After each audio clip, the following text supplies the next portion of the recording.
wabarakatuh. Perkenalkan kami dari kelompok 6. Perkenalkan, nama saya Apriliantini Yasmin dan dua rekan saya bernama Aulia Mutia dan Ulpia Nurrohma. Di sini saya akan menjelaskan tentang pengertian tingkah laku sosial dan kekhasan tingkah laku sosial remaja. Tingkah laku sosial merupakan gerakan-gerakan yang diperlihatkan seseorang dan dapat dilihat oleh orang lain pada saat berinteraksi dengan lingkungan, terutama lingkungan sosial. Kekhasan tingkah laku sosial remaja. Yang pertama, suka menirukan atau ikut-ikutan. Contohnya seperti teman yang merokok, ikut merokok, teman yang bolos ikut bolos. Yang kedua, mencari jati diri. Contohnya bisa melakukan hal yang positif dan hal yang negatif. Baiklah, pada kali ini saya akan menjelaskan materi tentang proses perkembangan sosial pada remaja menurut teori psikoanalisa, teori social learning, dan juga teori kognitif. Yang pertama yaitu teori psikoanalisa. Teori psikoanalisa ini didukung oleh dua ahli yang mengemukakan teori ini. Yang pertama Sigmund Freud dan yang kedua Erik Erikson. Sigmund Freud di sini menjelaskan dasar-dasar dan orientasi mengenai teori psikoanalisa. Sedangkan Erik Erikson memperdalam dan juga menjelaskan kaitan-kaitan orientasi serta dasar-dasar yang sudah dijelaskan oleh Sigmund Freud tadi dan mengaitkannya dengan masyarakat sekitar. Karena menurut Erik Erikson, masyarakat memegang peranan penting dalam penerapan perilaku individu. Pada teori psikoanalisa ini, perkembangan sosial remaja termasuk pada tahap yang dijelaskan oleh Erik Erikson, yaitu pada tahap identitas dan kebingungan identitas, di mana remaja pada tahap ini mengalami fase kebingungan dalam mencari jati diri, seperti menemukan diri mereka sendiri, kemudian mengimpikan manusia seperti apa yang ia inginkan di masa depan dan apa yang akan mereka lakukan di masa mendatang. Namun apabila hal ini dapat mereka lalui dan mereka lakukan, dilatih dengan hal-hal yang positif dan dalam lingkungan yang positif, maka mereka akan mendapatkan tujuan dari hal ini juga secara positif. Teori yang kedua yaitu teori social learning. Teori social learning ini dikemukakan oleh ahli Albert Bandura, di mana pandangannya yaitu bahwa perilaku individu dihasilkan dari pengamatan terhadap perilaku individu lain, atau istilahnya disebut imitasi atau modeling.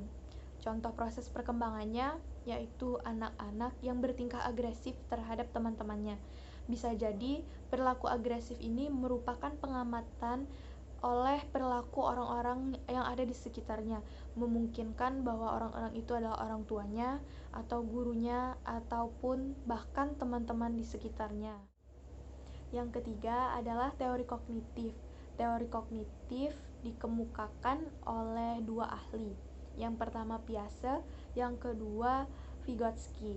Piaget menyatakan teori kognitif merupakan hasil dari kedewasaan otak serta sistem saraf dan juga pengaruh adaptasi dari lingkungan sekitar.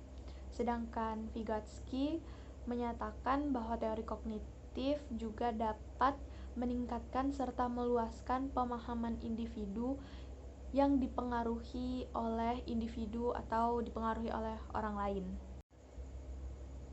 Contoh proses perkembangan sosial di teori kognitif ini adalah pendidik atau guru tidak harus selalu memberikan jawaban kepada murid atau peserta didik, tetapi bisa juga dengan mencoba lebih banyak berinteraksi, mengadakan percobaan atau menciptakan eksperimen-eksperimen yang membuat peserta didik dapat menunjukkan keterampilan ataupun potensi yang ada dalam diri peserta didik. Inilah yang dihubungkan dengan teori kognitif Vygotsky, sehingga tercapainya tujuan yang diharapkan pendidik dan peserta didik. Sekian materi dari saya, semoga bisa dimengerti dan bermanfaat, dan terima kasih.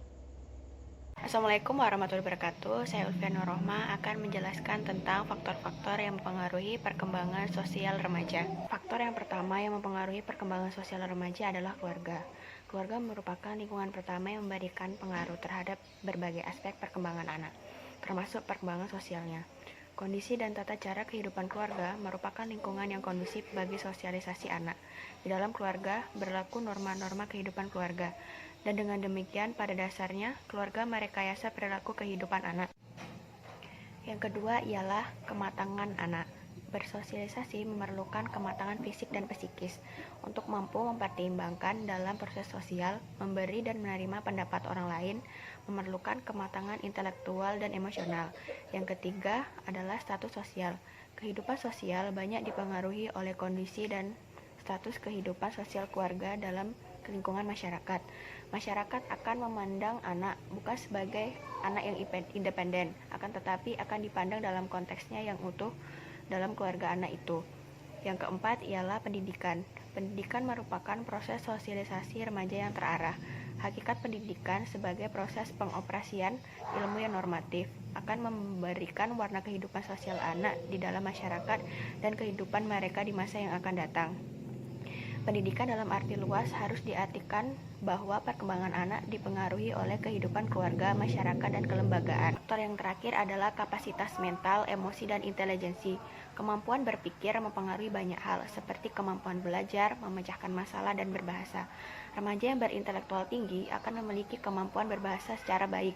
Oleh karena itu, kemampuan berintelektual tinggi, kemampuan berbahasa baik, dan pengendalian emosi secara seimbang sangat menentukan keberhasilan dalam perkembangan sosial anak.